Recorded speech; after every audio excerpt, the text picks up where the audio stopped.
শিশুর মানসিক বিকাশে পড়ালেখার পাশাপাশি প্রয়োজন খেলাধুলা। এছাড়া বিভিন্ন খেলনা দিয়ে শিশুকে পড়ালেখার প্রতিও মনোযোগী করে তোলা যায়। আবার বয়স অনুযায়ী এসব খেলনা হয় ভিন্ন ভিন্ন। তাই চলুন আজকে জেনে নেই কোন বয়সী শিশুদের কী ধরনের খেলনা দেবেন। জন্মের পর বেশ কয়েক মাস শিশুরা তেমন কিছু বুঝতে পারে না।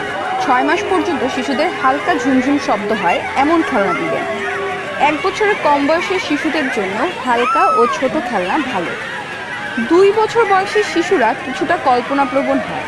এই বয়সের শারীরিক ও মানসিক বিকাশ উপযোগী খেলা নির্বাচন করুন।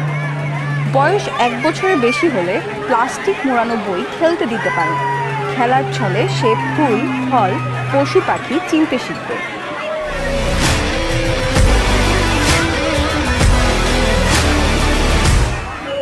3 থেকে 4 বছর বয়সী শিশুদেরকে